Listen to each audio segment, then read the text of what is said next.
chance to make it. I'm afraid if I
Hello everyone, how are you guys doing? Can you hear me okay? Can you hear me well? We got some people here on the chat already. We got Jose Mauricio and we got Sean Burke. How is it, guys? How are you doing? Everything good? Let me jump to full screen. Hear you well, perfect. I'm just gonna lower the music just a tad bit to make sure that you guys don't. Just to make sure everything looks fine. There we go. Cool. So yeah, today it's gonna be a fun day, guys. We're gonna be taking a look at a little bit of a recap of all of the things that we did this year, and then we might do a little bit of like sculpting inside of ZBrush or something. I'm also open to questions. This is a Q&A session, so if there's any question that you want to ask me about the industry, about myself, about what I think of specific topics, anything that you want to ask, I will try to answer, as long as it's not too personal, of course. And yeah, I think that's pretty much it. You guys ready for end of the year? My family is getting ready for the big party. We usually have a big party at the end of the year, and this time, well, it's usually at my parents' house. They live really close by, so we're expecting to have quite a bit of fun there. So yeah, I mean, this year was really good, guys. I think we did a lot of things. I'm looking at all of the this is the folder where I save all of the what's the word? Well, all of the thumbnails that I use for the channel. You can see them right here, like all of these thumbnails right here. And we did a lot of things. Some of my favorite ones this year, I think it's the Death Ring. We did the Death Ring earlier this year. We did the Pokeball. I think the Pokeball was quite fun as well. All of these videos are available on the channel, by the way, guys. So if you see something here that you're like, oh, that looks cool, make sure to check the channel because it's probably there. Pretty much everything should be here. What else did we do? Oh, we had the weapon design contest a couple of months ago. That one was cool as well.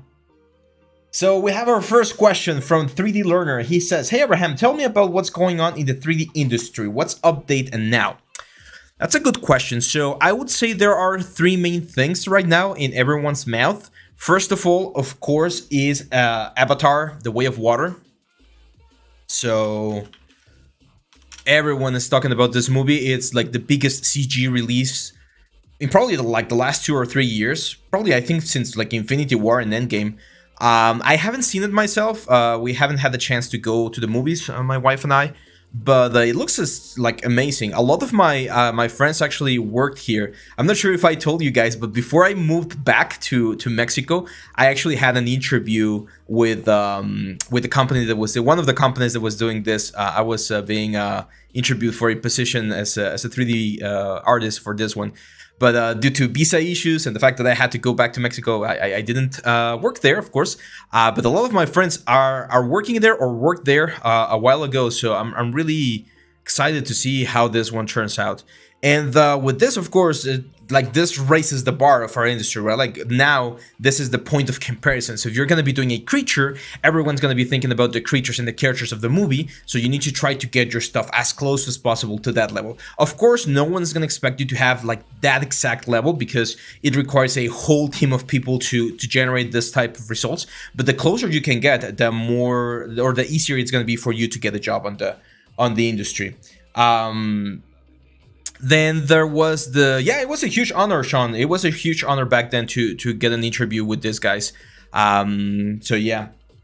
Then the other big news, of course, and if you have been living under a rock, then this is one of the big ones. Is the no AI thing, right, on ArtStation.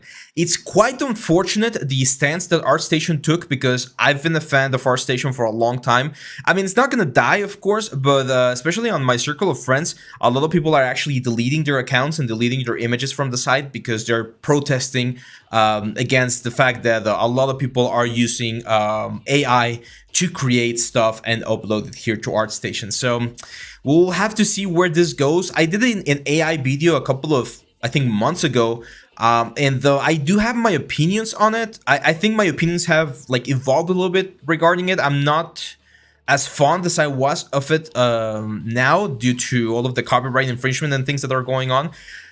But it unfortunately is one of those things that's not gonna go away. So we're gonna have to keep fighting and find a way to work with it, or work alongside it, because yeah, unfortunately it's not like we can just like snap our fingers and delete it from like the face of the earth, right? So it's gonna be there. It's definitely gonna be there.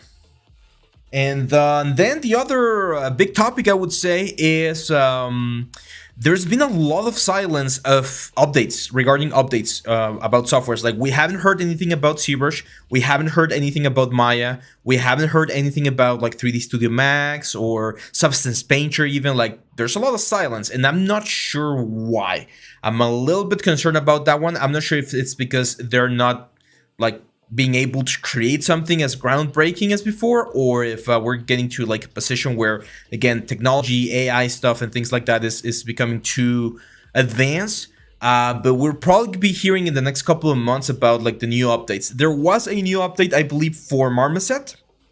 There was a new update for Marvelous Designer, but that's it. I think that's pretty much it. And yeah, that's I think those would be like my three main news about the industry, or like what I think are the main things happening. Avatar 2, of course, the AI stuff that's really strong in ArtStation especially, and then the softwares that are not like sharing any information, so we don't know what to expect on the upcoming like updates and stuff. Yeah. 3D Learner says, I want to make my career in the VR industry as a 3D artist and also gaming industry. Now I don't know how to start and where to go. Also, if I'm not wrong, you also have VR museum. Yes. So the VR, like the VR industry and the game industry are very similar, because for VR you pretty much have only two options. You can use Unity or you can use Unreal Engine. Of course, you can do your own engine or use different engines, but those are like the main tools that are being used right now on the industry, and they are compatible with like I have my Oculus Quest like controllers here because I was doing some programming work about that. So you still need to know about modeling, you still need to know about low polys, you need to know a lot of other tricks to work with VR, but they're quite interchangeable. Here on the studio, we've actually found a really like interesting market or niche, I think that's the word, like specific industry, which is the manufacturing industry. So we're working with like manufacturing plants that do like cars and steel and things like that, and we're doing training for the people that work there. So they have this virtual training with our systems and with the software that we develop, and that helps them for their production. So even though there are games, it's not really a game, right? It's a training dressed up as a game, or a game dressed up as a training. It's funny, right? Same for the museum. Like the pieces that we do for the museum, they're educational, but they're game. We still do low polys, we still do bakes, we still do everything. So if you're not as used to the game pipeline, I would strongly recommend that you like get in that one, like start learning a little bit more about that one. If you want to use Blender, I released a course this year which was about Blender, and we do go over like bakes and stuff like that. And if you want to use Maya, I would recommend probably like the demon character creation, or maybe like this one right here. I'm working on the second part of this one, the advanced character creation, and this one's gonna have a lot of like bakes and texturing on the next part, which is the next one that I'm working on. But yeah, so that would be my advice. Try downloading like Unreal. Like, I'm not sure if you have access to an Oculus or any like similar system. You can get some of them for really cheap. Yes, exactly. It's VR training experiences. That's right. So if you have access to like an Oculus Quest or like an HTC Vive or like what's the other one? I don't remember what the other one is, but there's like several out there. Just let's get your hands on one and start playing. Like try to compile something, like a very simple exercise of just like moving one object from one place to another. And then I would strongly recommend that you pick one of two sides, because there's the programming side of things and then there's the art side of things. So for the art side of things, you're gonna have to optimize quite a bit and learn a lot about like proper modeling techniques, topology, all that stuff. And then for the programming side of things, it's a whole nother beast. I know the basics. You guys saw it on the Fogling little guy here, how we played a little bit with this guy inside of Unreal. But we have a programmer here who takes care of most of that stuff for us, because he's a little bit more prepared on that side of things. if you wanna, again, if you wanna find something, our courses are really good, I would say, of course. So just start with something simple. Like if you're like super like a super beginner and you don't wanna like spend anything just yet, go for this one, for instance. I think we did this last year. It's these like making this Aku mask from Crash Bandicoot. And this guy, there's like five steps or 5 parts. We do Maya, and then we do ZBrush, and then we do Substance, and then we do Unreal. Actually, you can see it right here. So you can try this one. Just try following the tutorial. Maybe don't do this one. Do a different version of the Aku mask if you want to practice something a little bit or slightly different. But yeah, that would be it. I don't remember when I did this chest, but it's not that bad. Probably need to do another version of the chest. There's a couple of things on the textures that I don't love. But yeah, let's see. I would like to know, guys, from all of the projects that we did this year, which were a lot, which ones did you like the most? That's also super useful for us so that I know what else to include on the upcoming months. Do you guys like the Fogling? I think this is one of my favorites for this for the last part of this year. It was really fun. For those of you that are not aware, we started this one a couple of weeks ago. It was a 10-part series. It's 10 parts of this thing right here. Can I show you something more about your museum? Sure. Let me see what I have here. Give me 1 second.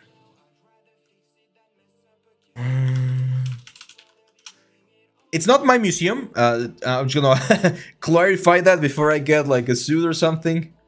There is a very famous museum here in the city where I live. I live in Saltillo, Coahuila, which is in the north part of Mexico, and it's called Museo del Desierto. It's the Desert Museum, and this is a huge museum. It's one of the biggest museums on the whole country, and even like on like the whole like Latin America. And we have done we created a new like this guy. This is a little bit of what we did. We did a like stylized Ice Age experience for the VR stuff. So we have 2 experiences with them right now. We have the what's the word? We have Odyssea, which is like for dinosaurs, and then we have that one, the Ice Age. Let me see if I can find some pictures here of the area so that you guys can see it.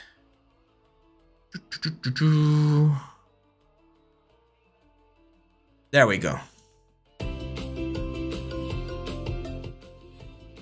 So that's a little bit of the area. I think I've shown a video before, but it's this huge like hallway where we have 8 systems, 8 hyperlab or VR systems, and people, of course, buy the ticket to get into that experience, and they live or they experience the the app. So that's what we're doing here at the museum. Right now we have those 2 experiences, and we're working on a new one for this next year. We're trying to do 2 experiences per year so that when people go every year, they can find new things about that.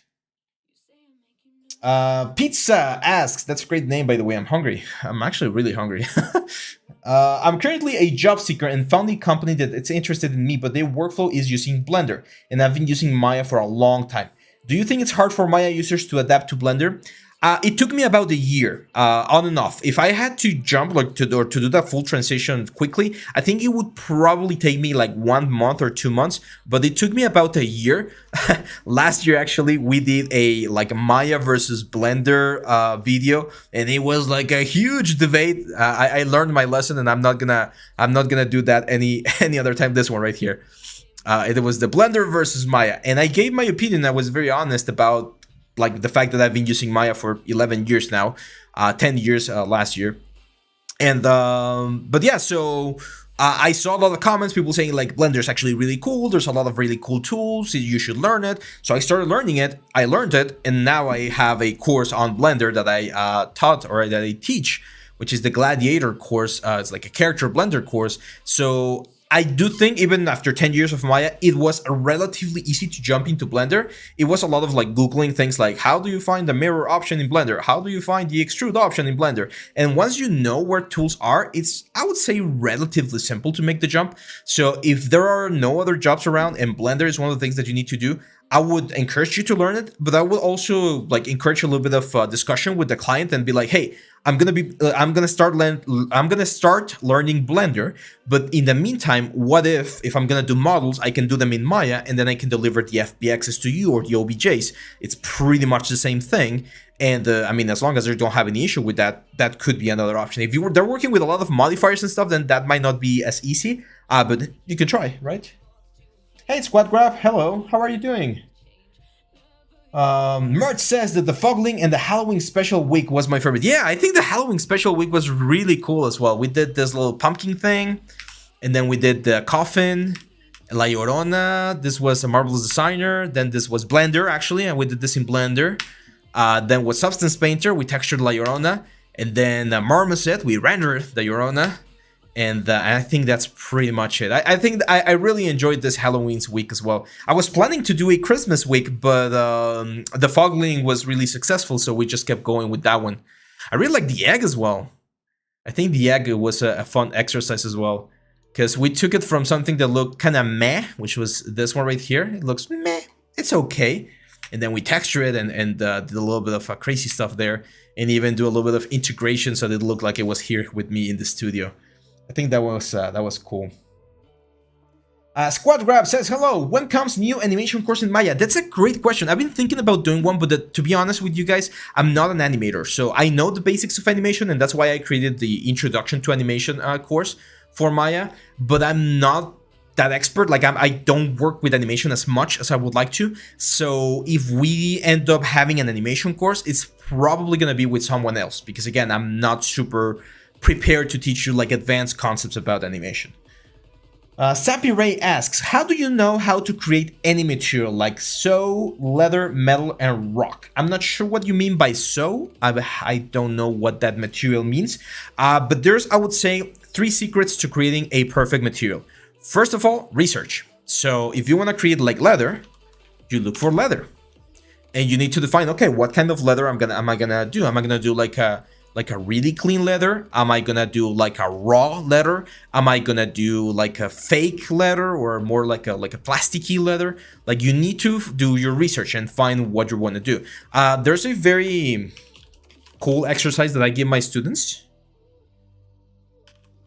This is, if my students fail the class, like the 3D modeling class, they have to do something called an extra, which is like a final exam, so that they can prove that they know what they're supposed to know, and that way they can go to the next level. That's how it works here in Mexico. And the test that I give them is this, like, they need to model, UV, and texture an old briefcase. So this is an excellent exercise. If any one of you guys want to practice something like in this last week before the year ends, this is a great simple exercise, great simple prop that anyone who knows the basics about modeling and texturing should be able to do. So as you can see here, by looking at this specific leather, I can start like understanding and identifying things that I know are going to be important. I can identify the tones that we're using. We're going for like browns and oranges. I can identify the roughness. Remember, roughness is how shiny an object is. Like this bottle, right? Like this, like Coke bottle. The plastic is very glossy, it's very shiny, so the roughness would be very low. However, you can see that here on the leather, certain parts are a little bit rougher and certain parts are a little bit shinier. So that's the kind of stuff that you're gonna need to incorporate into your design so that you get the best possible result. And then you can see like the seam lines and the stitching and all the stuff. You can see the difference between metal, how metal is a little bit more reflective. That kind of stuff is it's a lot of analyzing, and after you've analyzed, now you need to put this into practice. If you're new to Substance Painter, we do have a couple of courses about Substance Painter where you can learn some of the techniques. But yeah, that would be my way to go for snow. Okay, yeah. So that would be my way to go. Now, that's a very important question, Happy Ray, because there's 2 types of materials I would like to call them. One are like the texture materials, like this one, like leather.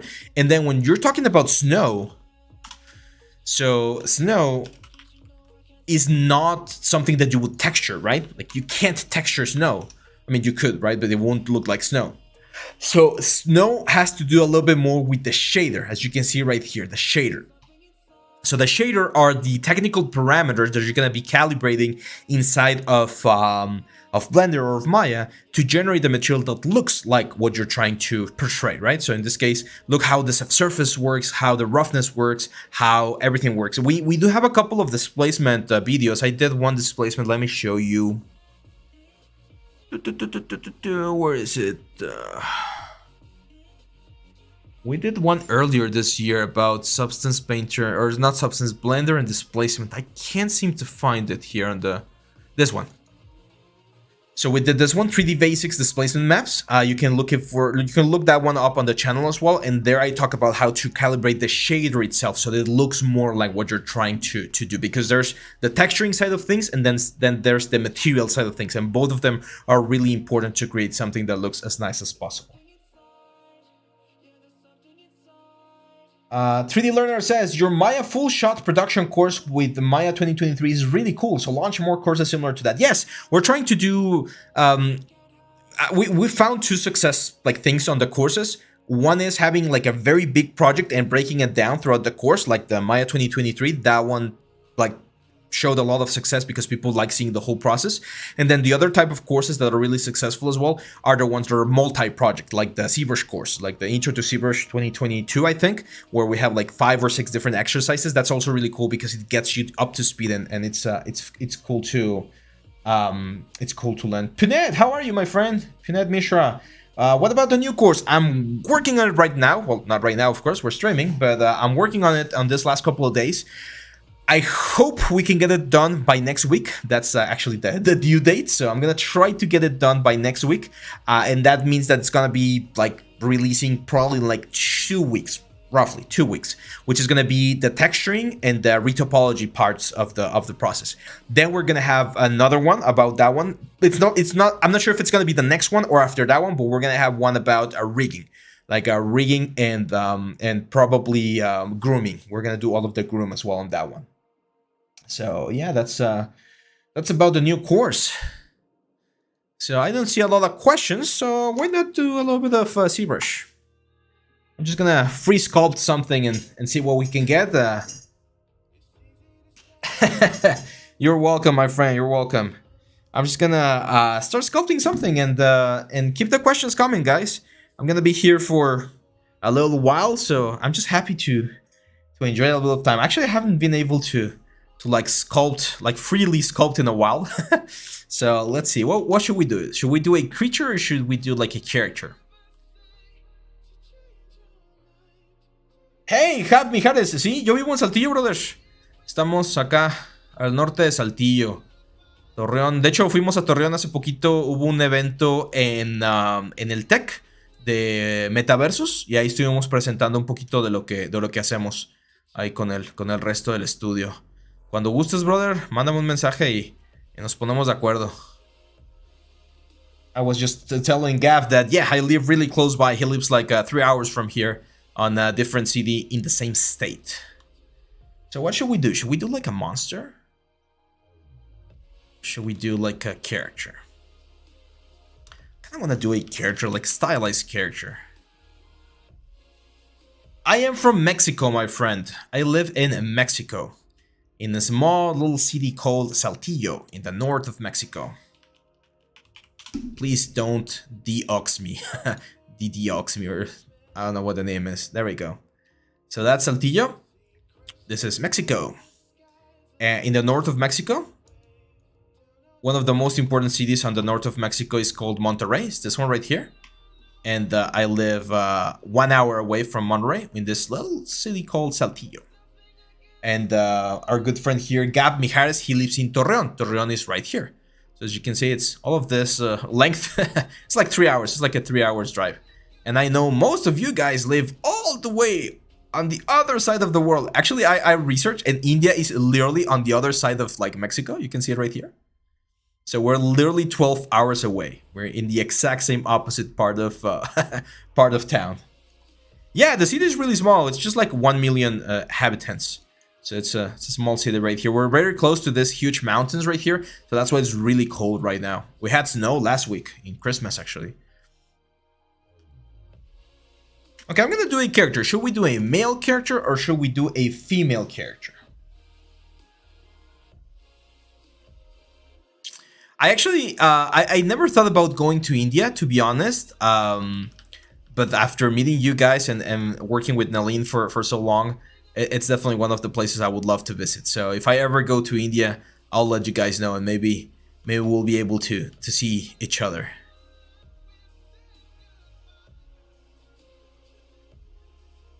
How to use the pen properly. I don't do anything crazy. I actually don't use the buttons as much when sculpting. I know a lot of people do. Also, a lot of people use like both hands and they're like click on the buttons. I use the keyboard. I prefer the keyboard, to be honest. But yeah, that's one of the skills that you need to just learn by yourself. Not much I can really tell you. And that's one of the, I always tell the students when we're learning ZBrush, like the problem with ZBrush opposed to like Maya or Blender is like I can't tell you how strong or how soft I'm pressing the pen, right? It's very difficult to quantify that. So it's just a matter of like learning. What's Nalin doing? He is the manager. He is making sure to get more teachers, to get more funds, of course, to organize the team. He's in charge of the platforms. So every time you see a video being uploaded, that's Nalin. Yeah, he's like the mastermind behind everything. I'll tell him if he wants to come into a live stream one of these days. I always do angry characters. Let's do a sad one. Should we do like a... He's becoming kind of like a male character. I really want to stylize this one. Haven't done stylized things in a while, so...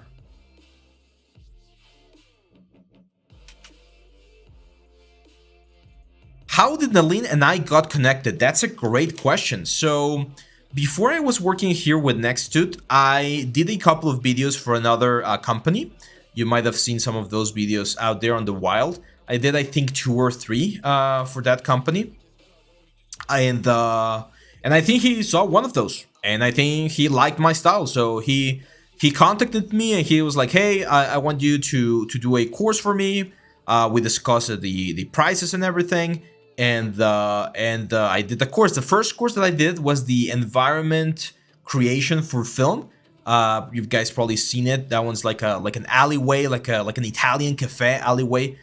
And he liked it, so we just kept working.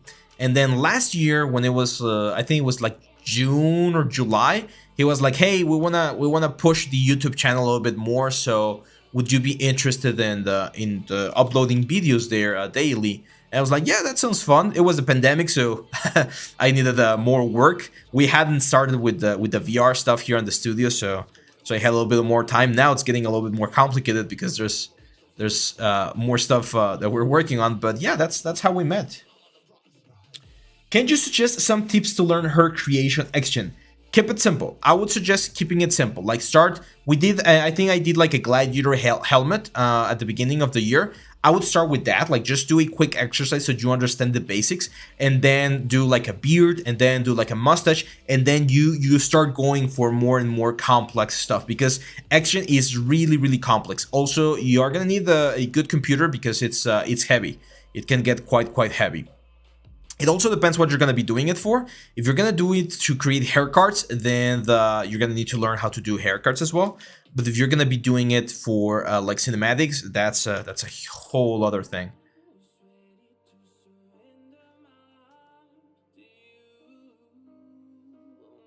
Can a 3D artist be a millionaire? You want the honest answer or you want the happy answer? Honest answer or a happy answer? Honest answer. The honest answer is no. As a 3D artist, like just a 3D artist, I don't think it's gonna be like, no, I don't think it's possible. Like for instance, one of the biggest artists out there is Rafael Grassetti, right? He did Kratos from God of War. I'm not sure how much he makes. I'm sure he makes quite a good living because he's really good. But I don't think he would be a millionaire just from being a 3D artist. So one of the things that are gonna allow you to become or generate a little bit more wealth is to produce, to become a producer, which is what I am right now. Like when people ask me what I do, I don't tell them that I'm a 3D artist. I tell them that I'm a 3D producer, because a client will come to me and they'll be like, hey, we want this made. And then with all of the skills that I have about my 3D career, I'm gonna be able to offer a solution. I'm not a millionaire, by the way. I wish I was. But I can say that opposed to just being an artist, there is a little bit more money when you jump into production, like become a producer. So it's like in any other industry, right? Like as you climb up the ladders, you're gonna get more and more projects, bigger projects, more responsibility, more work. But that's it. Now, that does not mean, and this is very important, that you can't make a really good living just being an artist. I have a lot of friends that are 3D artists, animators, effects artists, and they have a really, really, really nice living. Oh, but the car is not it's not a sign of being a millionaire, my friend. Like I think if you work like a couple of years hard enough, you can get a BMW. I wouldn't say that will be the way to do it. Also, I'm not sure if you guys share my thought here, but I don't think material things are the only thing that matters here in the world. I know money is really important, but there's a lot of other things that are very valuable as well. So yeah, you just need to go for, or just need to evaluate what's important for you in life. If you want to like get a lot of money, then one way to do it could be to become a really good artist, and then build a team, which is kind of what we're doing here. Build a team and start offering like production things like software, games, things like that you can sell for more money, right? I think this is gonna be kind of like a cowboy, like an old cowboy. His neck looks a little bit weird though. Let's fix that. Introduction to action. Okay, I'll write that down. It's also not one of my like areas of expertise, but it's actually one area that I want to learn more about. So I'll probably have to do a little bit of research. I can't promise that's gonna be coming soon, but I'll see what I can do for something like that. How to do the stylized character skin texture like Pixar characters, and can you tell me how to practice and from where? The Disney Pixar stuff is a lot of shading, my friend. It's a lot of shading. They really play around with the shading models to generate something that looks a little bit like that. I would suggest getting RenderMan. I used to use like a couple of years ago, we used RenderMan quite a bit because it was really fast back in the day. Nowadays Arnold is really fast as well, so both of them can do pretty much the same job. But RenderMan could be a good option to get like a similar result to Disney. And what you need to start working on is forms, like what I'm doing right here. Like try to do a practice of a character. Try to do like the Gladiator series is actually not a bad series to reference. I know that you might not be a Blender user, but it's very stylized. I know it's not the exact like picture look that you might be going for, but it could give you interesting bases right there. Let's add a little bit more of it's a little bit of a zygomatic. You said, "Hey Jacob, welcome." Well, let's answer the first question. Kunal says, "How to get your first job as a 3D artist? Your responsibility as a student, if you're studying to be a 3D artist and you want to get your first job, your first responsibility, and you could look at this as your first job, is to create an amazing portfolio. You need to create a portfolio that distinguishes you from everyone else, okay? That should be your first thing. Once you have your portfolio, your next objective is to let as many people know that you have the portfolio. So you're gonna be sending that portfolio a ton of times, okay? You're gonna be sending that everywhere, and you're gonna get a lot of rejections. You're gonna get rejections, you're gonna get a silence. A lot of people won't even answer. It's part of the process. But eventually, you're gonna get one shot. It's kind of like the Eminem song, yeah, right? Like one shot, one opportunity.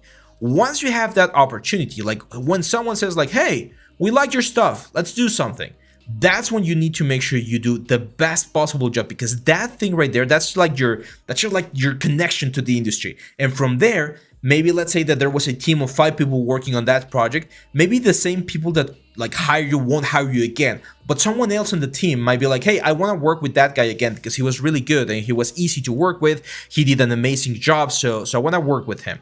And that's when you're gonna be opening doors, as we like to say. So, as with every industry, who you know is really important. So that's why you need to be prepared with a very good portfolio. And once you have that portfolio, you need to make really, really good use of that opportunity when it arises, because that's one of the things that I've seen a lot of people fail at. They will get a really, really cool portfolio, but then the opportunity comes, they get a really cool project to work with, and they do an awful job. They are like the worst artist that you could have hired. So eventually no one's gonna want to work with you because you don't work nicely. Your work is not really good, or you're really difficult to work with.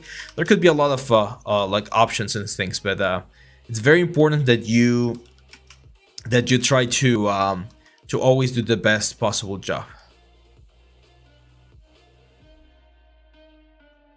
Sir, live stream is the best option. You daily come to live. Okay, yeah, I'm gonna try to live stream a little bit more. The problem is, I have a family, of course. My wife, and I have a small kid. She's about to be like 2 years old, so I need to spend time with them, right? Usually in the mornings I'm working on the other studio, on the Hyperlab with the VR stuff, and in the evenings I do the recording for our projects and stuff. So that's why I can't do live streams, and I know that this time of the day is the best time to live stream for most of you guys, because you live on the other side of the world. So it's either that or stream very, very early, and then I wouldn't have any sleep. So I'm gonna try to do more live streams. I promise, because I do know it's very fun. I have a lot of fun when we're talking like this. Let's see. Pizza asks, "Hi Abraham, how many months did you learn anatomy, and what is the right approach to learn anatomy? Do we as 3D artists also need to learn 2D drawing, or just learn how to sculpt anatomy?" Whew, that's a great question, and I actually have a really long answer. So I was actually studying medicine for 1 year before I went into 3D art, and when I was studying medicine, the first year is all anatomy, so that really helped me. After I got out of medicine school, I took probably like 6 or 7 different anatomy courses, and in anatomy classes. I did do traditional drawing, I did do traditional sculpting, so all of those skills were really, really helpful for me. However, I've had students that haven't had all of those options, and they can create very cool stuff. So it really varies, but you need to study it, like actually study it. A lot of people don't like to study anatomy because it's boring. You need to go and jump through that. Let me show you. I have one book. Give me 1 second.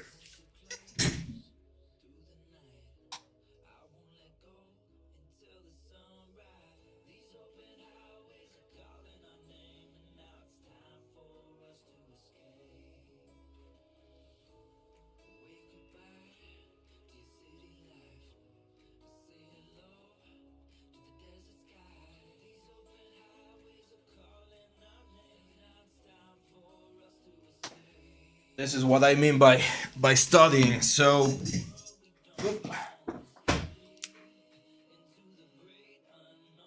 when I first started, when I left medicine school and I was like, okay, I'm gonna do this, I'm gonna be an artist, I went to a store and I bought this book right here.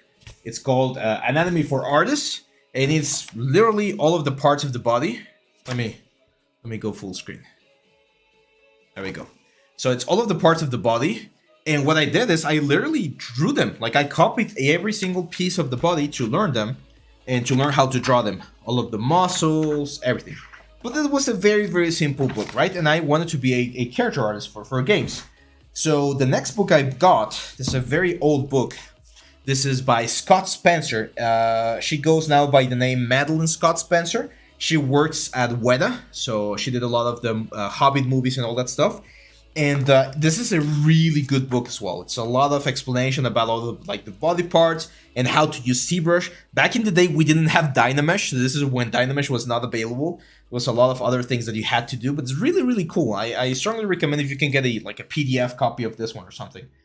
And then when I went back to school, because I went back to school, I fell in love with 2 artists, which is, the first one is Bridgman.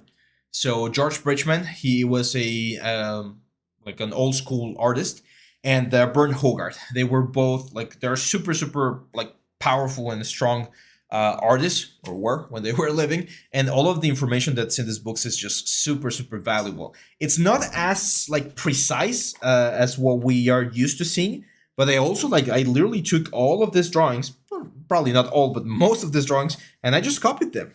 Just copied them to understand the anatomy, to understand the forms, the perspective, everything, the rhythm, everything. So these 4 books are like my anatomy library that I have right here. They're very dusty. So once I had that, I just kept going.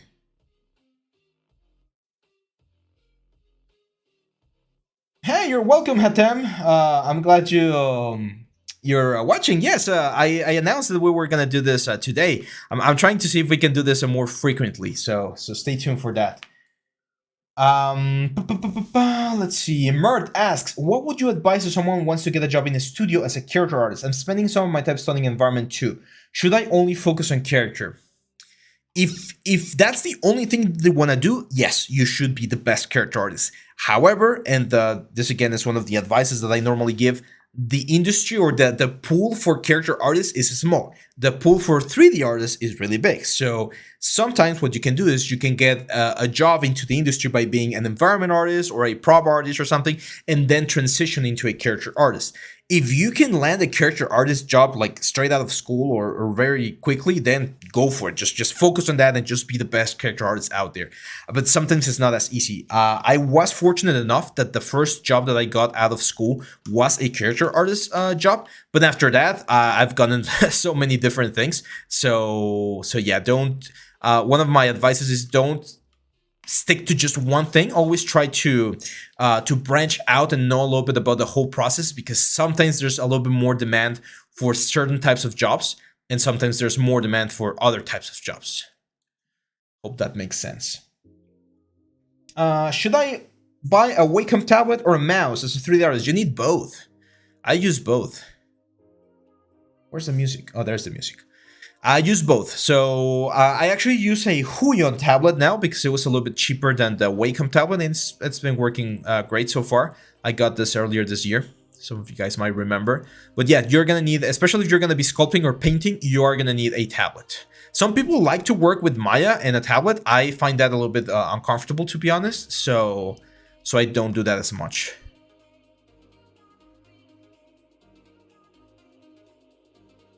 Let's add the eyes now. There was another question. Any plan to make a AAA game character course? Yeah, that's the next one, man. Where have you been? We've been working on that for the past months. I finished the this guy right here. Oh. So if you remember, this was the sculpting a 3 AAA character for games that was finished a couple of months ago. I think it was finished on November. And I'm working on the texturing and the retopology part of things for this guy. So that's the next premium course that's going to be upcoming. As for the channel, if you're asking if we're going to be doing a character on the channel, I'm not sure. We don't have any plans just yet, but we might. We always like to have interesting things on the channel, so we might be doing something like that. Let's try Subtle Master and Mirror and answer another question. Okay, so you can see the eyes here, they look good, but the eyelids don't look good. Oh. What did I press? Oh no, don't crash, ZBrush, please don't crash. Let's see,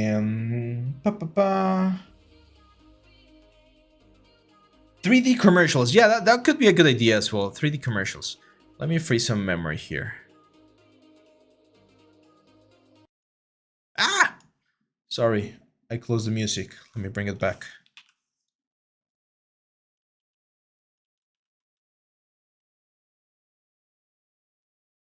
One sec. There we go.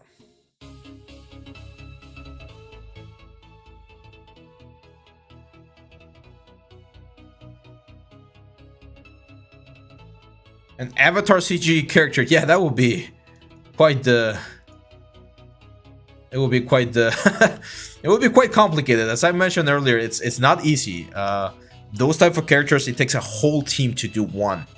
So it's not something that a single person can do like perfectly or completely. But we can try. He looks a little bit crossed eye. I think that's fun.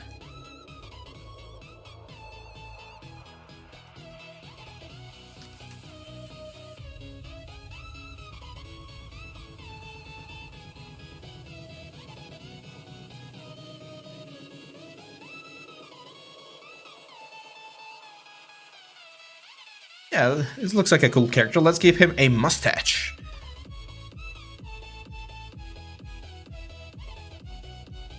It looks like a derpy character, which I like.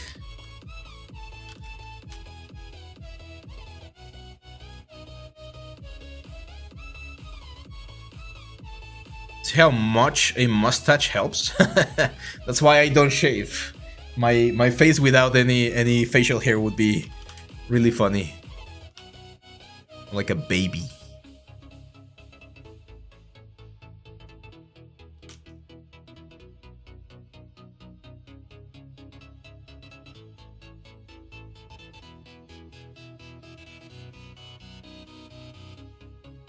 Here, I'm gonna use the snake hook to create a little bit of a swirly thing. There we go. And I can create another like swirly thing back there, just to break up the silhouette a little bit.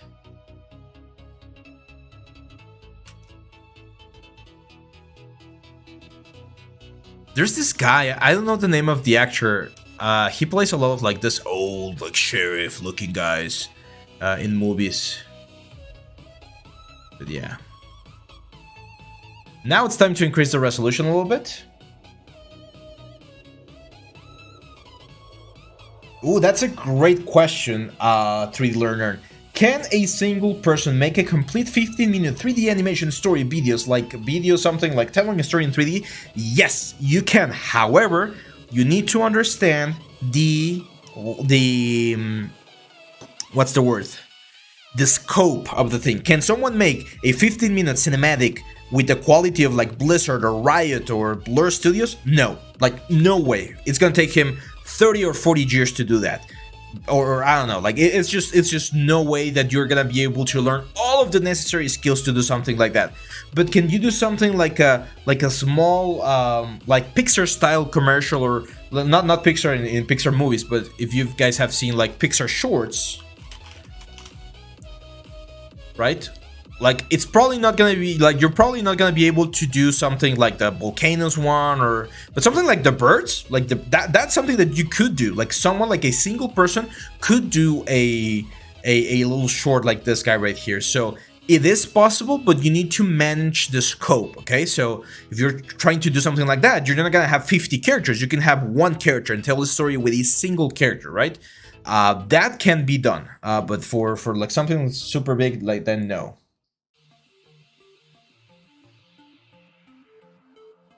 Let's keep working on this guy. Now that we have a little bit more resolution, we can start adding a little bit more detail as well. For instance, we can add the lower eyelids. Let's add this is where the tear duct normally would be. Here it's usually like a hollow piece. And here we have a very, very important fold, which is called the nasolabial fold. I'm gonna use my Damien standard to kind of like make it a little bit more intense. On the corner right here, we usually have a little bit of a fatty tissue, so I'm gonna do that right there. And since he's an older dude, I'm gonna fill this in with a little bit more fatty tissue. I really like using the clay buildups, kind of like one of my like signature brushes, because it allows me to have this very like sketchy looking thing. A sketchy looking character, which I really like. Some people like to keep things really, really clean. I like to keep things a little bit rougher. I don't know, I kind of like the sort of texture that we get from that. Of course, I polish everything at the very end, but it's one of those things. By the way, keep the questions coming, guys. If you guys have more questions, that's one of the purposes of today's stream. Questions about myself, about the industry, as long as they're not risky questions or anything, I'll be happy to help you guys. Now, this thing that I'm doing here, it's making him look a little bit more realistic. So once I have that sort of like planes and shapes, I'm gonna go back with trim dynamic. I'm just gonna start like flattening some of those forms a little bit more.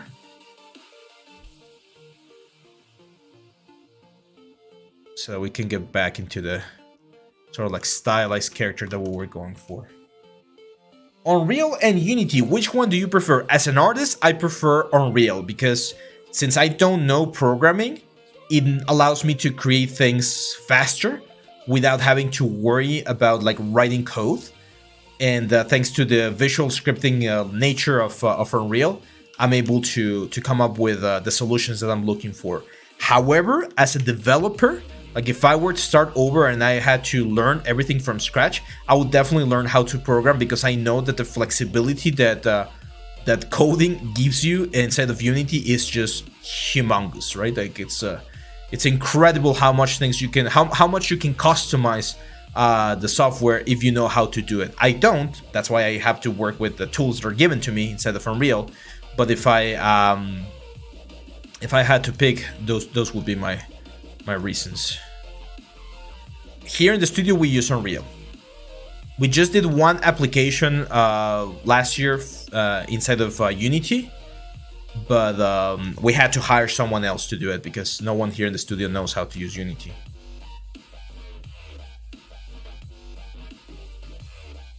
PUBG Mobile Banana Tooie. I don't know what that means. I know PUBG is the game, but I don't know what the other things mean, so I don't play PUBG, if that's the question. Lately I've been playing a little bit of everything. I've been playing a lot of Pokemon, Pokemon Scarlet, or Violet. I have Violet, Pokemon Violet. I've been playing Call of Duty, Monster Hunter, a little bit of Elden Ring. There's this game called Vampire Survivor. Have you guys tried that one? It's very addictive. It's very cool. There we go. Let's go in with the Demon Standard. I really want to separate the ear. It really bothers me when the ear gets like compacted towards the head. So just gonna carve it out pretty much. We still have the cute mustache over here. Now, usually when people get older, this little thing right here falls a little bit more. And we did mention that we want to make him sad, so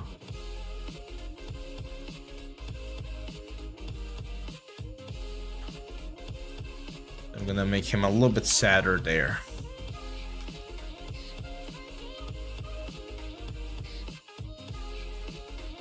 Why most 3D software companies started month-year subscription? Are they hate us and servers that we can't grow? And how can feed my family with this?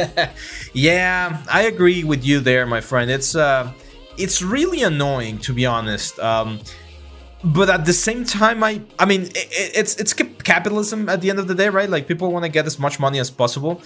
But here's the trick: you need to be really smart about how you use it. For instance, I use Marvelous Designer. I used it to teach the course earlier this year, but as soon as I stopped using it, or as soon as there's no project where I'm gonna need it, I just cancel the subscription. So it ends up being a little bit cheaper for me because I know when to turn on and off the subscription. What they want to count on is kind of like the gym, right? Like they want you to subscribe and then forget about the subscription, and by the time the billing period comes by, you forgot, and now you have one extra month of a software that you're not even using. So as long as you are smart, I think it's actually valuable even for indie people. But yeah, it sucks that you don't get to own it anymore. So I understand you there, man. I totally get you.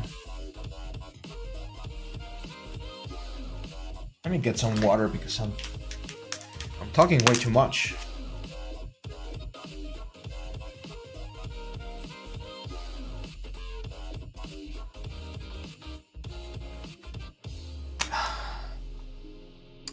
Yeah, I get you, man. I get you. Oh, and the problem is as you get older, you get more responsibilities and less time to play games. Like I have my little cousins. Right now they're like in high school and stuff, right? And they ask me, hey, what's your computer specs, right? And I tell them, oh, I have this processor and this graphics card. And they're like, dude, you have like a freaking machine. You can be You can be playing any game in Ultra. It's like, yeah, but I don't have time. I have a really powerful computer, but I can't use it for games. I'm always like rendering or sculpting, or it's part of the job, right? It's part of the job.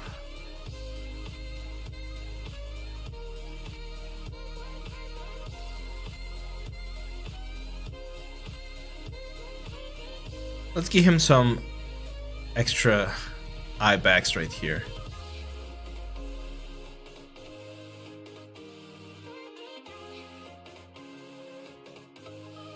And I kind of want to separate this part of the ear as well, so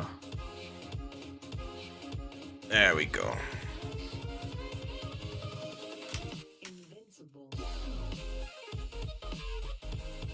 Give him a little bit of neck muscles right here. Just clean up a little bit of the bust.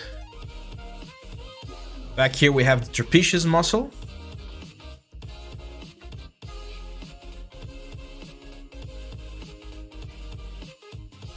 Let's clean up the mustache a little bit. Just make it thinner on the side.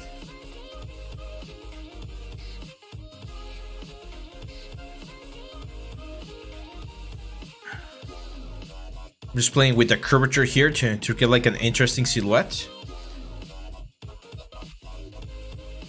Can you explain the pipeline of an environment with Maya, Substance, and Unreal, or if any other software is important according to you? Arian Sony is asking this question. Wow, it's a really complicated question. It's very similar to when people ask me about characters, because there's so many different types of characters, right? So it's not the same to do like a Pixar style character or do like a realistic style character. So let me see if I have some. I think I do have something here that might be interesting. Here. So yeah. So by the way, let me know if the music's still loud. So this is the first course that I did here for Nexttut, which was this environment course for films. I think it's a really strong course. Not a lot, but some of the things have now been or are now outdated. But you start with something like this, which is just a blocking, right? Like it's just basic cubes, cylinders, things that you're gonna be like placing in specific areas. And then once your blocking is finalized, you can start moving on with the modeling. For instance, this is what I did right here. In this series, I think before jumping on texturing, I showed how to do this, which was the light setup. Some people like to do lights before texturing. It depends, of course, on the pipeline. Then we did the texturing, all of the texturing, and this is the final result. And I don't remember if we brought some of these things into ZBrush, like the table and some of like the elements. But some of the assets will go into ZBrush, some of them will go into Substance Painter. We did use quite a bit of Substance Painter for this one right here. So again, it depends on the pipeline, it depends on the production, but usually a blocking is how you start. Let me see if I have. Oh, there we go. So there was this project that I did when I was in Noman. It's one of my, I think one of my favorite projects.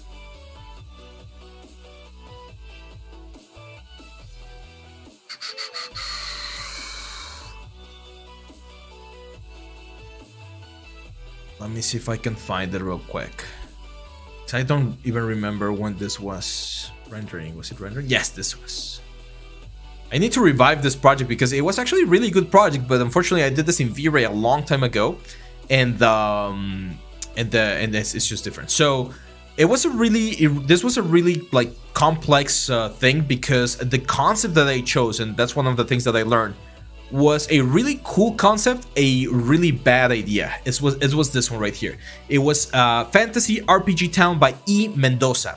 So this was his concept, and as you can see, it's a lot of kit bashing that he did. It's a lot of photo bashing.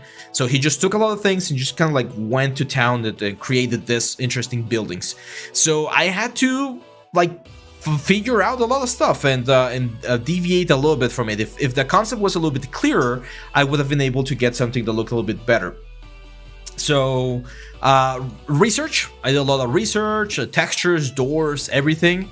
This was back when I was a student. Let me tell you exactly when this was. 2015, so 8 years ago. And I started. This was the first part, blocking, just blocking in some base shapes, the basic like camera places. I created this kit with woods that we were gonna be using, and from there I just started adding more stuff. That was the bricks or the what's it, like the roofing. More tests, light tests. I was trying to find like the perfect light, and then like changing things around. More props. You can see from here we have pretty much nothing. Maybe the windows and stuff, and then we have like the bushes and stuff like that, and then we start with the texturing the cobblestone. This was for cinematics, so it was really heavy. The scene is really heavy. Texturing the walls, adding the flags. That was the Demacia logo from League of Legends. Back in the day I was playing quite a bit of League of Legends, and then like the metal bits, more light stuff, more assets, more light, more assets. Here I changed, the teacher was like, hey, your wood sucks, so it looks horrible, you need to change the wood because it looks really bad, so I updated it. More assets. I added one character that I was working on back then. Light, assets, textures, assets, the little lamps right there, more flags, doors, and then here's where we start with the final shots. So more texture, more assets, textures, and then this was the final result. I was playing around with some like light scenarios and stuff, and I think this was this was probably the final thing that I submitted for that particular course, or yeah, that class that I took back then. So it was a 3-month process. This was the main project that I was focusing on throughout that process. So yeah. Let's see. What's your favorite animation movie? Oh, that's a great question. Like full animation? I think, trying to remember like Pixar and DreamWorks and stuff. I mean, Shrek is amazing, right? I love Shrek, but I cried with Inside Out. That was a really powerful film. Coco was also amazing. I'm a really huge fan of Disney, to be honest, in the animation side of things. But if you guys haven't seen Pinocchio by Guillermo del Toro, you need to see it. It's amazing. That's probably one of my favorite, like, it's my favorite stop motion film, like, by far. So Pisa says, I might be canceling my Maya subscription for a while and start moving to Blender for a little bit, but damn, this Maya Node for animation is super. Yeah, that's a problem. Like, that's how they get you. They create amazing tools and then you're dependent on them, and that's it's difficult. See you later, 3D Learner. Thank you for being here on the stream. Ariane says, what are your thoughts on people using Kit Bash for the whole environment? I mean, using it for the design process is fine. That's why one of the things that I was talking about AI art is that as long as it's to like get ideas and stuff like that, that's fine. But then saying that you did those, that's where like it's a very gray area. I don't like it. I've never done that. Like, I've never done a model and be like, or Kit Bash something and be like, oh yeah, I did that, because that's not true. I assembled it, but I didn't do the pieces. So I always make sure to let people know what part of the process was really me and what part of the process was not me. So yeah, that's that will be my thing on Kit bashing. It's not wrong. It's a way to do it, but you just need to be honest. Be like, I Kit bashed this. It's not like I curated it from scratch. It's like when I use base meshes. When people ask me, hey, are you using a base mesh? It's like, yeah, that uses some base mesh. So I didn't start from scratch with the anatomy and stuff. It's not wrong. You just need to be honest about it. How's it going, Estevao? You are the best. Thank you. How do you choose a proper render for a project? Oh, that's a great question. So if it's real-time rendering and I don't have a lot of time, I use Marmoset because it's fast. If it's real-time rendering and I do have time, I use Unreal because that's the one I'm used to. If it's not real-time rendering and I need fast, I use Blender because it's really fast. If I need it fast, or if I need a really nice calibrated render, I'm gonna use Arnold. And I use Arnold mainly because it comes free with Maya. Back in the day, I used to use, it was, I think it was B-Ray. Was it B-Ray that was free? No, it was Mentor Ray. Mentor Ray was free. So yeah, it depends on the project, but That's usually my my line of thought for the rendering process. No, Deepa started. I have not seen the 9 movie. I know which one you mean. I think I do seem to recall the characters, but I have not seen that movie.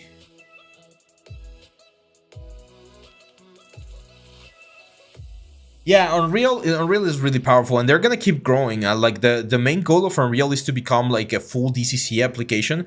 So they're gonna keep adding like modeling things, and eventually I'm sure they're gonna add like sculpting things, because they want everyone to be using that one. Will they achieve it? Will they be able to do that? I'm not sure.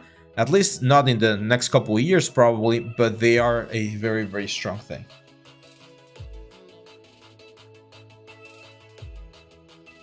Good PC specs. I think I've talked about that one before, my friend. But usually you want like a strong processor. I have a Ryzen 7 580, I think. You just want to have like a strong processor, of course, a motherboard to hold that processor, and then a graphics card. NVIDIA, always go for NVIDIA, because for us 3D artists, the CUDA cores are really important. A lot of softwares use the CUDA technology, and we just get way more mileage out of that one. I know AMDs are really strong for gaming and stuff, but for 3D, NVIDIA is the way to go.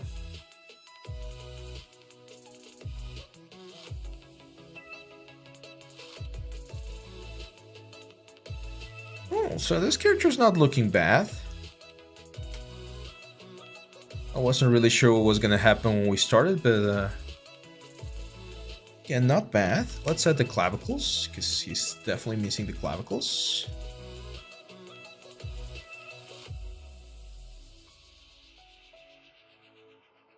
Definitely stylized and rough. Keeping it quite rough. Thinking he's like a cowboy farmer out in the wilderness. He's just outside, just looking at the sunset. Maybe a beer on his hand. Should we add a hat? Wondering if we should add a hat to the character.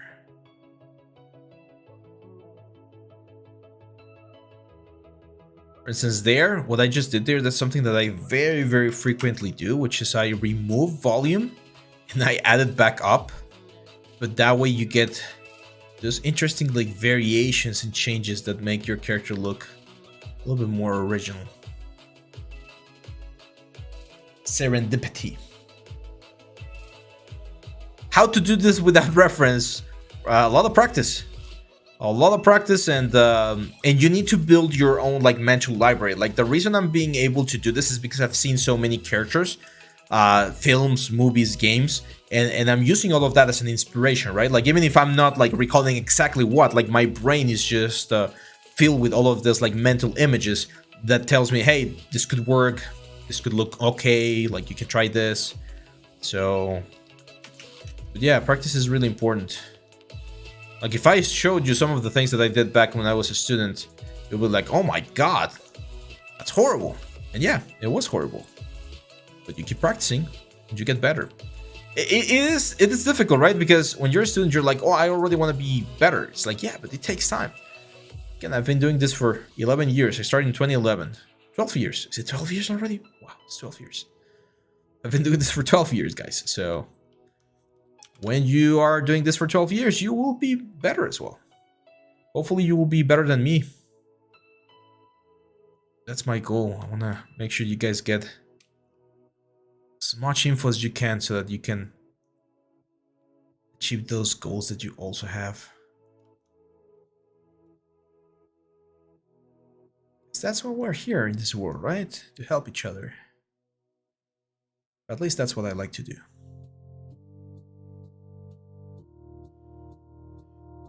Hello, Alamin. Welcome. Thank you for being one of my students in Skillshare. Yeah, I did finish. For some reason, some people don't believe that I finished no one.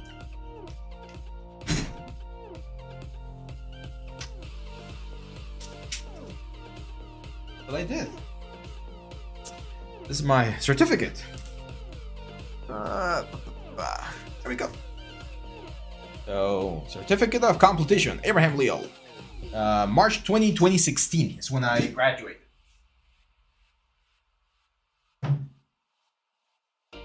Yeah, it's funny. I've had some students and some people question my my credentials. It's like I don't have any need to lie, to be honest. I did finish, and after I finished, well, in the last term when I was studying, I got my first job in the industry with for a game that was being developed. Unfortunately, that game didn't release, but that was my first like real job. And then after that, I was fortunate enough to jump from one project to another. Eventually, I started my own academy here in Mexico. It was called Critical Hit. Unfortunately, the pandemic killed that academy. I couldn't afford the rent and all of the equipment and stuff, so I had to close it. But then, when the pandemic ended, my now associate or partner, he and I started this new studio, which is the one that we've been working on. Let me go back to stream. There we go. Yes, of course, Hatim, you can start. I would suggest doing one by one so that I don't get overwhelmed, but I will be happy to answer them. So go ahead. Go ahead. I'm ready. I want to give him a hat. Should we do like a cowboy hat?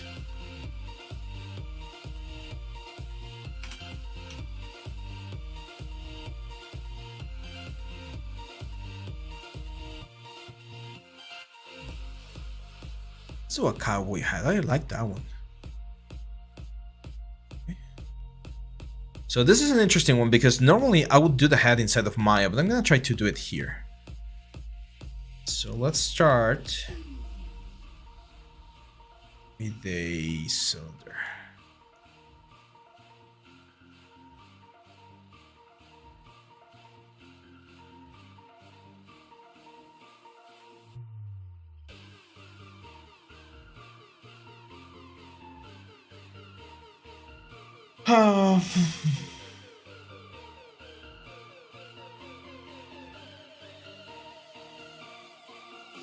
I think we do have a site. Let me check.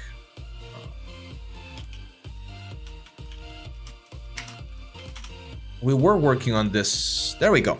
Hyperlab.studio. That's the website for our studio right now. And here we have some of the projects that we've been working on the last couple of months. So yeah, this is it's a very simple page, to be honest. Here's our portfolio. You can jump to some of the projects that I was talking about. So yeah, hyperlab.studio is the page for my studio here in Mexico. So Hatem asks, the first question is, your visa to 3D modeling career is to model a car. It's not the visa, it's like a final test, right? Because if you can model a car, you can pretty much model anything. It doesn't have to be a new car or an old car or a complex car. Pretty much any car is gonna challenge you enough that you're gonna be able to demonstrate. I do encourage not to go for a very simple car. So if you go for a simple car, there are ones that are really, really easy. So for instance, this one would be, I would say, a relatively easy one. So try to look for something that has a little bit more shape. Like this, I wouldn't consider this to be that difficult. But if you try to do one of this, for instance, like a Volkswagen or this guy right here, that's a little bit more complex, right? So just try to go for something that's complex if you want to try that thing for yourself. The next contest, we're going to be announcing that soon, my friend. We're still restructuring some of the things to give you guys a better experience, have a little bit of a better communication, but I'm going to let you guys know as soon as we get more information about that one. Nalin is the mastermind behind that, so I'm waiting for some of his input as well. Hatem says, I'm kind of waiting on my portfolio to be more strong, start spreading it out. How many complex models do you think I have to make to start sending my portfolio? My teachers used to recommend between 5 and 10 pieces for your portfolio. 5 really strong pieces, or 10 strong and highly strong pieces. So 5 to 10 is usually a good number. It takes time to model from scratch to the final render, and I have to keep a balance with life, of course. By the way, your portfolio review series helped me a lot with planning my upcoming modeling, and I can't thank you enough. You're welcome. Here's a very great advice that I can give you guys. Let's say I want to create a new portfolio piece for myself, and I don't have a lot of time, right? One thing I can do is I can go back to my old projects. For instance, I did this guy right here. Let me see if I have something here.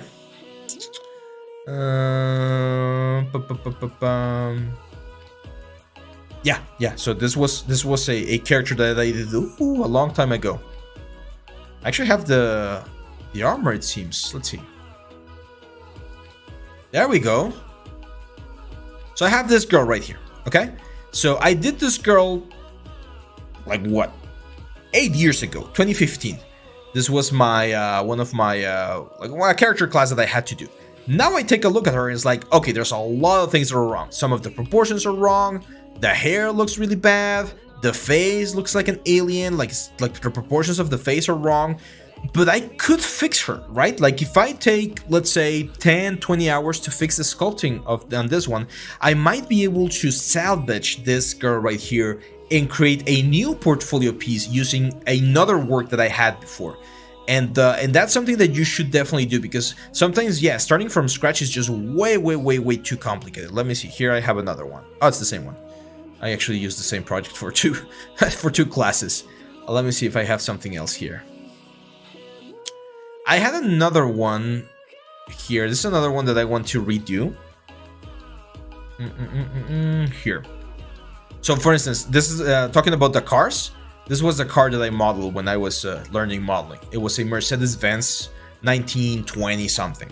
It looks okay. It's not bad, but it could be way better. One of the things that would really benefit this is a new render and a new pass on textures, right? Like a new set of textures with like more realistic like scratches and rust and grime and stuff like that. So again, a piece that was useful for my portfolio 8 years ago could be the same piece that's going to be useful for my portfolio now by just updating it with all of the new skills that I've learned so far, okay? So don't think that you always have to do everything from scratch, because that will be just way too much work. Let me take a time to look at the questions.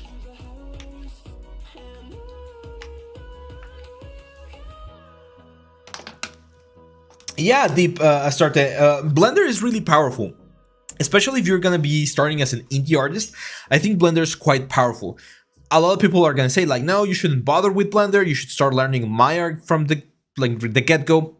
I would suggest, if you want to start 3D, just learn Blender for a month. If you like it, then you can transition to Maya, which is a more professional software. Or it's not that it's more professional. More people in the industry use it than Blender. But Blender is really powerful, and it will give you a very good idea of how easy or not it is to do. I have a quick like course on Blender as well, in case you want to check it. It's on the channel. We do like a small barrel, I think, and that could be a good starting point. We've talked about that on the channel before, 3D Learner, about like the freelance stuff, but I can do an updated one, of course. What's your favorite hardware to sculpt with? I have a Huion pen display tablet right now. However, even though it's a pen display, for some reason I prefer to look at my monitor, which is like right here in front of me. So I just use this as a good thing. For a long time, I used to have a Wacom like Intuos pen medium tablet. So it really doesn't matter. You can create amazing stuff with both. Start shaping the cowboy hat here.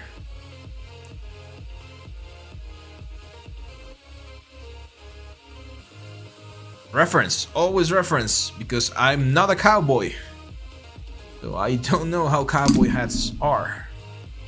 Using this one as a sort of as a reference. So you can see we're starting with really low curvature or really low poly count, so that we can control the form a lot better. When you start really high on your curvature thing, it becomes quite difficult to control. We need to really be really careful of it, or be very aware of the curvatures that we went after. The silhouette is what I want to say. The silhouette. What does Maya do that's better than Blender? It's a loaded question. So it's not that it does anything better than Blender. is the fact that people have been using Maya for a long time. Think about Photoshop, right? Like everyone uses Photoshop. If you're gonna be a graphic designer or a photographer, people are gonna be like, use Photoshop. Can you do the same things that Photoshop does with other softwares, such as Corel Painter or I don't know, like Krita, like using Krita for some stuff? Yeah, of course you can. Like there's a lot of things you can do with other softwares, but it's the fact that everyone uses that software that makes the software really strong. So that's why people fight against like Blender or other softwares, because Maya has the upper edge because everyone uses it. Not precisely because it's best, it's just because everyone uses it. Now, one thing that Maya has always been like excellent at, it's animation. People have always said that Maya is really good at animation, so that might be one of the things that you might look into, but you can do amazing things inside of Blender.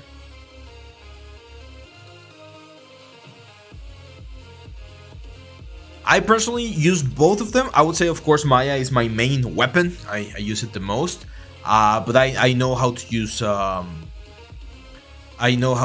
Blender without that much of an issue.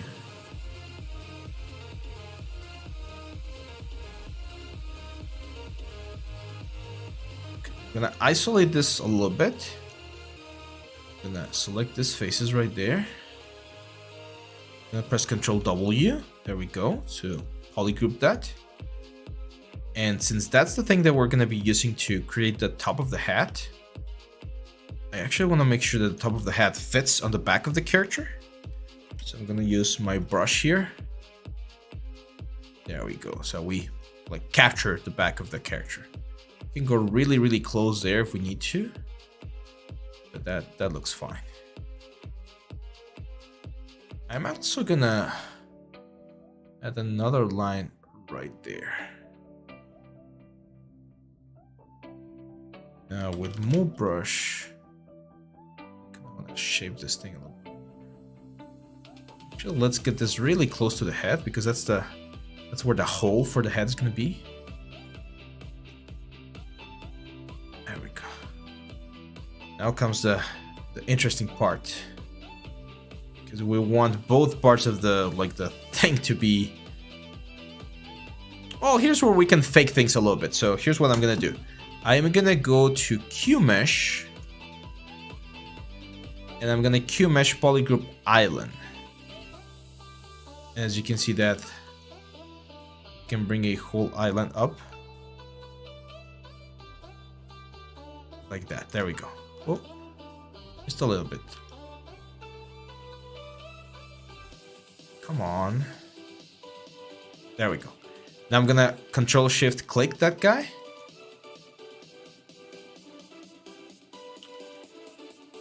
Just want this faces right here. There we go. I'm gonna Control W, mask them, invert the mask, and with W, you're just gonna bloop, extrude this out like this. Flatten this, because I can see that, well, at least that one, the one that I'm using as a reference, looks quite flat. Okay, it's not that bad. Now we can use the Move Brush again. Just shape this thing a little bit more like a hat. Cool. Not bad, right? Not bad. I think it might be a little bit too tall, like this guy's. I'm just gonna start playing with the shape of the head a little bit here.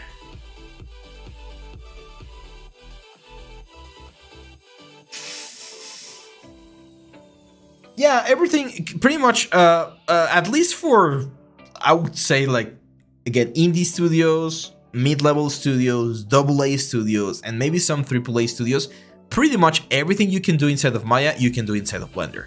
Once you go into like the really heavy like top leagues, like again Pixar, DreamWorks, and stuff like that, that's when things become a little bit more complicated, and you might not be able to do everything inside of Blender yet.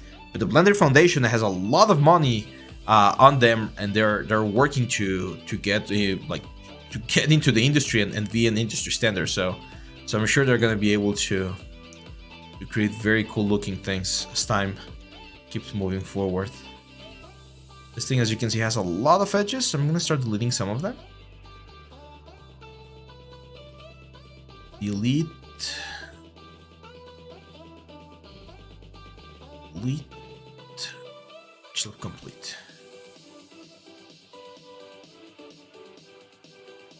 Keep the questions coming, guys. We're about to finish the stream because I need to go to bed now. Otherwise, I'm not gonna be able to continue working on the premium course tomorrow. Let's bevel this, guys, right there. There we go. I'm gonna Q mesh polygroup island.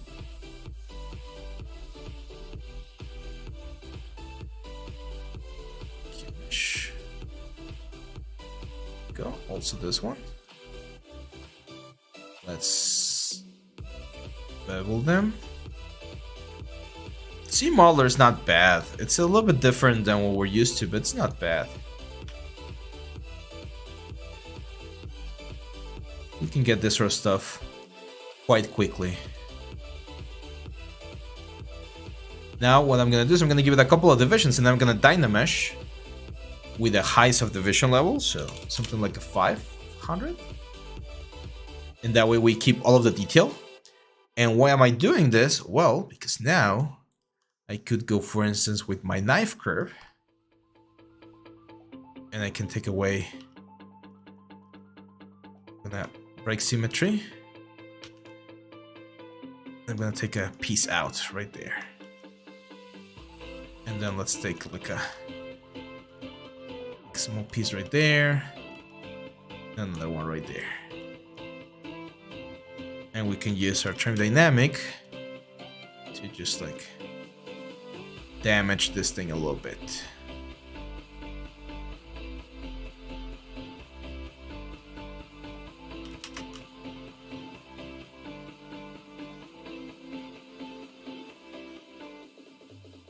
I'm gonna lower the head and probably just rotate it a little bit, mainly so that we can slightly see the eyes. There we go.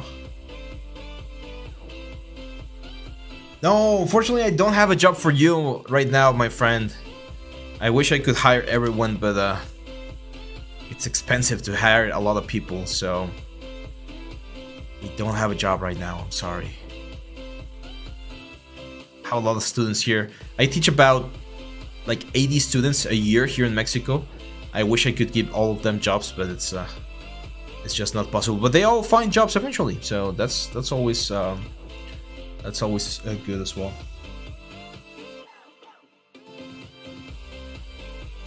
Six months. I don't think becoming an expert in 6 months is possible, but it's definitely doable to become proficient and get a job in 6 months. Like if you do 6 months intensive work and just learn as much as you can and practice as much as you can, it is possible to get a job in 6 months. A junior job, of course, like starting job, but it's definitely possible. Okay, let's just one more thing, and then we're gonna jump into rendering, okay? So I'm gonna add like a sideburn. I think that's the name of this thing.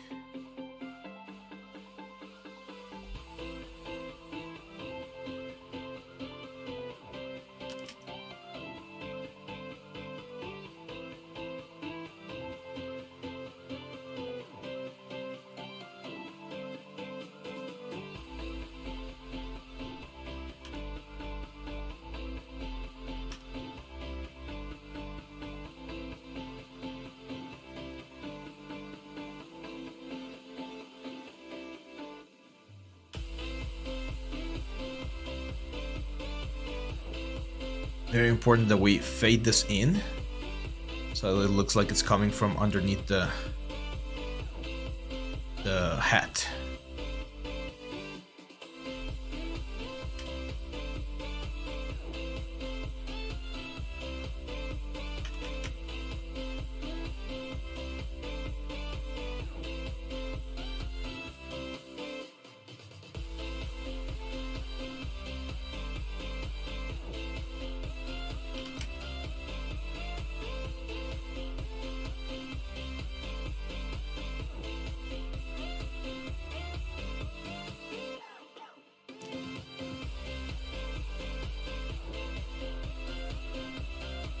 Then we're just gonna go see plugin, mirror, mirror on the x-axis. There you go. That was the name. That was the name. You got it, man. Sam Elliott. I was telling this guys, there's always this dude that does like this sort of like stuff, and he's like this badass guy. Sam Elliott. Yes, that's the guy. So yeah, what I was thinking, again, I was mentioning this. Your brain is just a dump of information, right? So this guy was like heavily on my brain right now, and was like, okay, I'm gonna do this sort of like cowboy style, and it was like it's Sam Elliott, like a version of, right? Like I'm not exactly doing like a cartoon version of this guy, but yes, that's the name of the guy. That was one of the references that was going on my mind. Thank you, man. I didn't know the name of the guy, but yes, Sam Elliott is the guy. So yeah, and I was actually doing this as sort of a I'm not sure if the word revenge is correct, but when I was in school, one of my final projects was supposed to be a cowboy, and I couldn't make it. Like I tried, and it was horrible.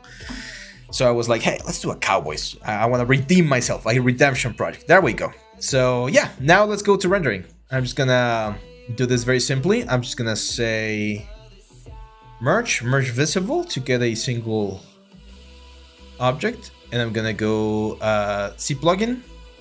We're gonna decimate, just because it's the fastest way.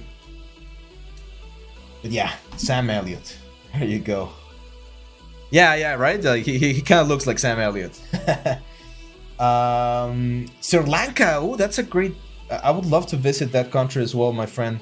But no, unfortunately, we don't have any jobs right now. How long was your journey until you landed a job? That's a great question. So it's really interesting. I left medicine school in 2011, early 2011, and that year I found a small school in Monterrey, the other city that I was talking about earlier, that was doing a Maya course, like an intensive Maya course. 3 months is what I was doing there. It's called this Sam. Sam Elliott. So I applied to that school. I got accepted. There wasn't really that much of a problem for that.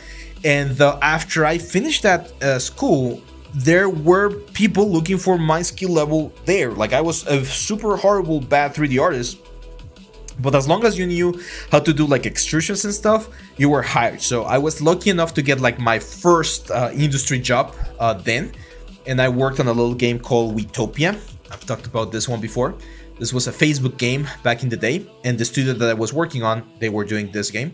So I did some animations, some like very small models and stuff. It's super simple, super cartoon. Like anyone can do this, to be honest, as long as you know the basics of Maya, right?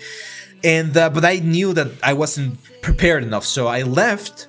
I worked for a year on other things to save money, and then in 2013 I went to Nomad. So that was 2011, 2012. I kept learning, and I was working on other things to save money. And then in 2013 I went to Nomad. I spent 3 years in Nomad from 2013 to 2016, and after I left Nomad, or after I graduated, that's when I got my first job in the industry. So that was roughly my path.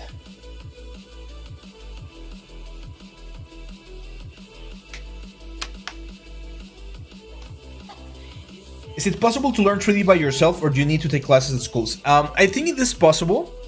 You can be self-taught. I am self-taught in a lot of things, but you do need to be, I think the question or the answer will be, you need to be very curious. What I mean by this is, let's say you learn something from one of my courses. It's fine to just send me an email and say like, hey, this is what I did. What do you think? Because when you learn by yourself, you learn in a vacuum. So you don't have the feedback that teachers and other like peers of you give you. That's why it's important to always ask for opinion and ask for help. Being active in forums, being active in platforms like here on YouTube and stuff, that kind of stuff is going to give you more tools so that you know you're doing things right. Because people are really, if you're doing things wrong, people will be very, very, very quick to let you know that. But yeah, so yeah, I think it is possible. Hey Mech, hello, and Merry Christmas as well, my friend.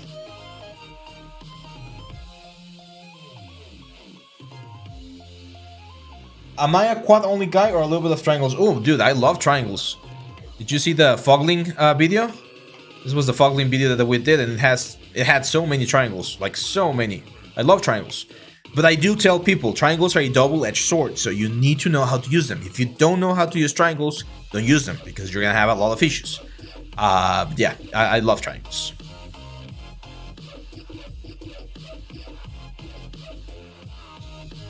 You're welcome, Nicolas. No problem. No, there hasn't been an announcement for the next course yet, my friend. We are working on that. Nalin is working on the logistics to make sure that we get a more like an easier transition, an easier what's the word? Just make it more fair for everyone, and make sure everyone has a chance and enjoys it as much as possible. So we are gonna have the contest. It's gonna be coming soon, but no news just yet. Let's push this guy forward.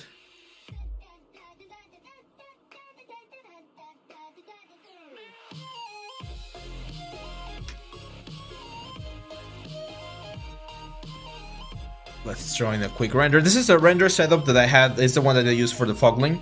So that already has all of the lights set up. We're just gonna need to work on the materials a little bit, because as you can see, the materials are really, really bad. Let's see if we have any more. Hey, Anima! Brazil! That's great, man.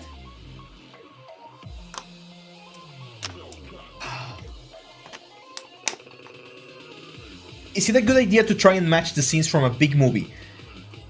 I don't know. From a rendering perspective, that's one of the exercises that I teach on the cinematic class. That's one of the things that we did. Like, we grab a frame and we try to learn from it, but it's not like we're trying to recreate it perfectly, because it takes a lot of time. I've mentioned this before. When you see a frame on a movie, the amount of people that work on the frame is unbelievable. It's like 20, 50, 100 people. Like, that shot went through the heads and the hands of 100 people. So it's not a realistic portrayal of what someone expects you to do as a single artist, because it's just too difficult, right? But it is a good, it could be a good exercise. Let's add the material. Let's try a subsurface scattering. So I'm gonna add a standard surface here. We're gonna turn off the base color. We're gonna go to subsurface, and we're gonna turn on the weight here. And let's just try white for now. As you can see, the first thing I notice is, yes, it's looking subsurfacey. You can see how light is bleeding through the character, but at the same time, it's becoming really difficult to tell, like, all of the details and stuff. So the scale is way too high. So I'm gonna bring the scale down to like a 0.1. That should still give us a little bit of subsurfacey effect, but not that much. So you can see this looks a little bit more like marble, I would hope. So that looks a little bit better. Maybe even something like a 0.05 would be a good idea. What is that Unreal Live Link? Unreal Live Link is a way in which you can connect Maya to Unreal so that anything you do in Maya reflects automatically inside of Unreal. I've not used it, to be honest, but it is a powerful tool.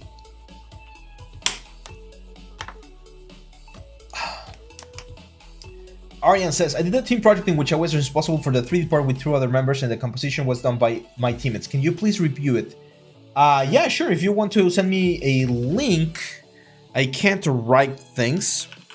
It's probably going to be the last thing we do today, by the way, but you can send me an email to Critical Hit Academy at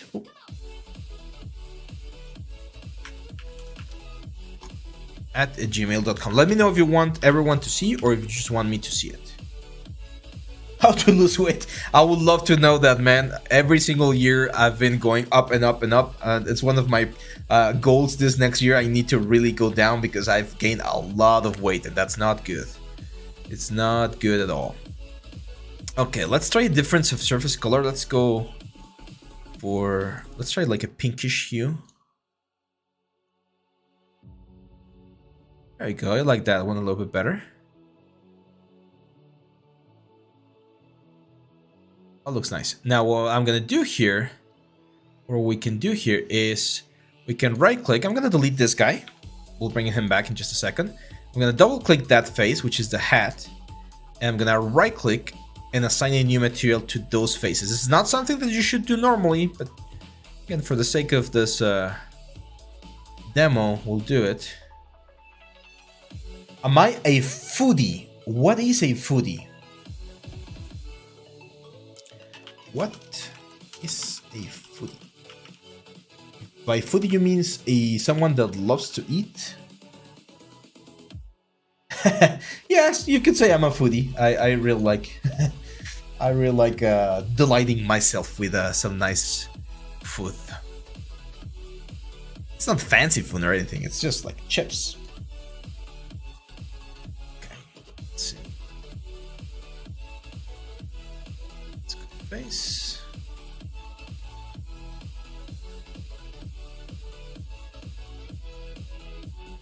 Assignment material, let's see if we can do this. Another thing we can do, I think that's actually a better idea. I'll show you in just a second. And the reason why we're able to do this is because even though we combine everything inside of ZBrush, when we split it, or when we did the remeshing thing, or this decimate, it decimated each island individually. So we have access to each part of the object as a separate piece.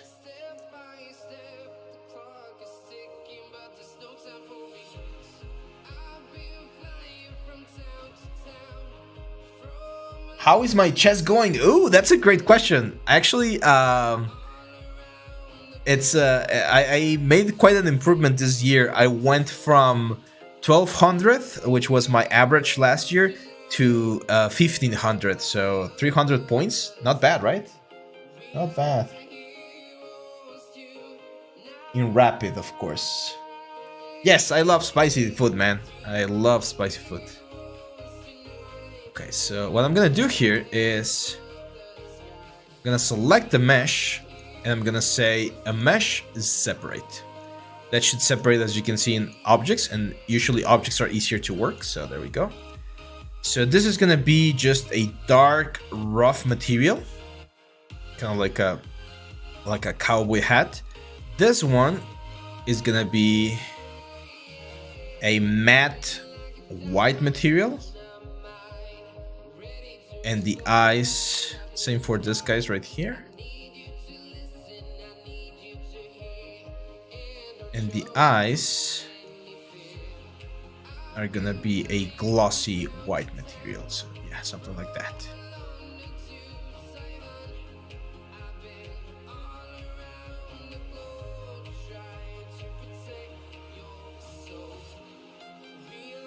What kind of food? Yeah. Good morning, Jury. Am I excited about ZBrush 2023 new features? Not really, because I don't use the, what's the word? I don't use the renderer as much. What's the name of the renderer? Redshift. I don't use Redshift as much. So hopefully they'll add something more interesting there. I'm not sure if the rendering is breaking.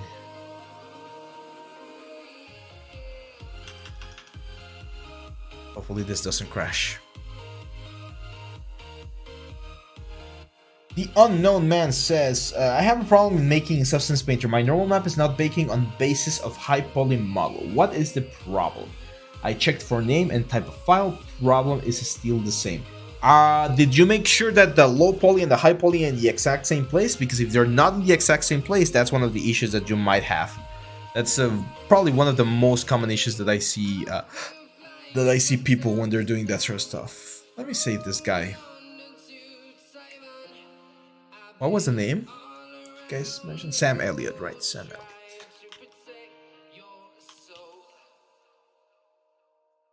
Let's free some memory here.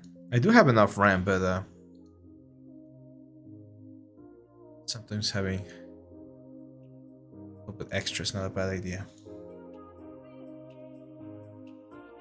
Oh no, Maya crashed. That's a shame.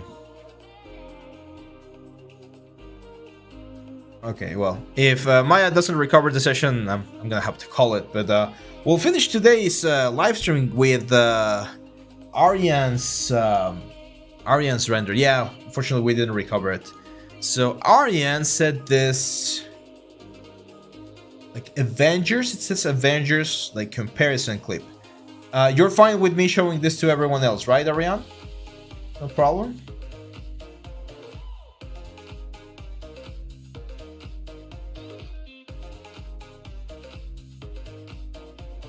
I'm gonna assume you got no problems with me sharing this. The next stream, I'm not sure. I haven't scheduled it yet, but we're gonna have it. I'm gonna try. We were having one stream like every month or so back at the early 2022. I'm gonna see if we can do at least once a month. Okay, guys? It becomes a little bit difficult, but I'm gonna try. No, I don't know about Arthur Whitehead, but I'm gonna look him up. Maybe he has some secrets that I don't know about. Okay, let's see. Ooh, not bad, man. We're trying to take a census, and it looks like he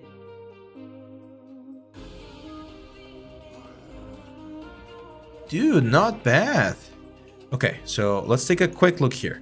So what I understand you guys did is you recreated the shots as best as you could to make them look as close as possible. I can definitely like see that it matches quite nicely. Like this capsule right here, I can see that not all of the things are like the exact same elements, but they look really close. I think one thing you might have missed is the darkness. This looks a little bit more dark, like darker. You can see that there's a lot of like bounce light on this area right here, right? And not as much right here. Same for the pedals. Like this is pretty much just a silhouette, and I can actually see a little bit of the texture here.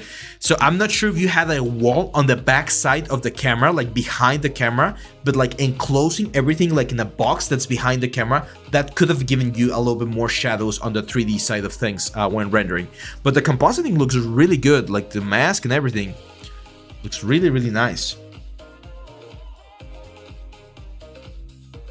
Let's go to the next shot. Yeah, this looks very cool as well. The armor is really like close, really close. Is it the same mountains or just close? Because if it's close, right?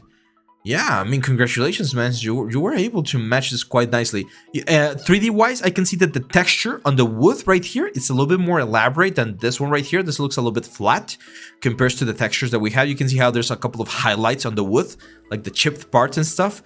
That's what you want to go for. But the armor looks really nice. I like that a lot.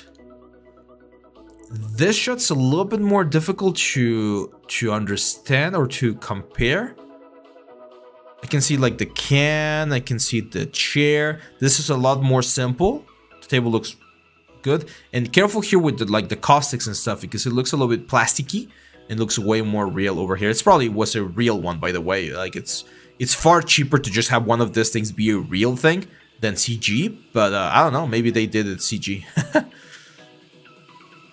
It's pretty cool. And then this final shot, which is a little, again, like the thing. Look at the detail. It's just the detail, but you were able to match it quite nicely. One thing here, I'm not sure if this was like compositing or if it was 3D, but the light on this guy looks cool and on this guy looks warm. So temperature wise, they don't match as well, but the mountains, man, those look great. Awesome work, man. Awesome work. Congratulations. That's really cool. Film is something that I'm not as familiar with, but that's a great thing right there. I prefer Arnold, just because it's included with Maya, but I do know that V-Ray is really strong. Actually, a lot of the softwares or projects that I did when I was a student were in V-Ray because we had the licenses back then. I don't have a V-Ray license right now, so that's why I don't use it. But yeah, that's it, guys. Thank you very much for this for the time here. We were able to do a very cool character. I hopefully answered a lot of your questions, and thank you for all of the support. It's thanks to you that this channel has been able to grow so much, and that we've been able to provide you with all of this like tutorials, courses, information, and everything. I'm probably gonna be out for the next couple of days, so you might not see a lot of content in the channel. You might see a couple of like the free videos that we release because we're gonna be preparing for end of the year. But next week we're gonna be back with more stuff. So again, thank you for your patience. Thank you for being here. Thank you for everything. Have a very happy new year if you're gonna be celebrating it with your family. And I'll see you back very soon. Okay, that's it, guys. Thank you very much. Bye bye. Oh, 3D Learner has a question. Do you have a question, my friend? I was about to close the stream, but I can answer one more question. No worries. I'm here. What's it? Shoot it before we close this party.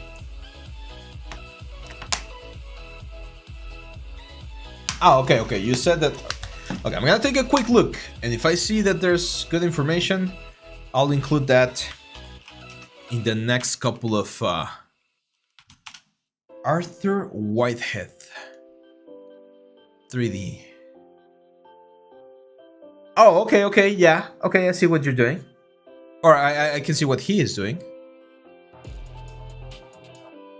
Yeah, so let me show you here real quick, guys, before we close this. Yep, there we go. So this guy is named Arthur Whitehead. He is making apparently like renders for products.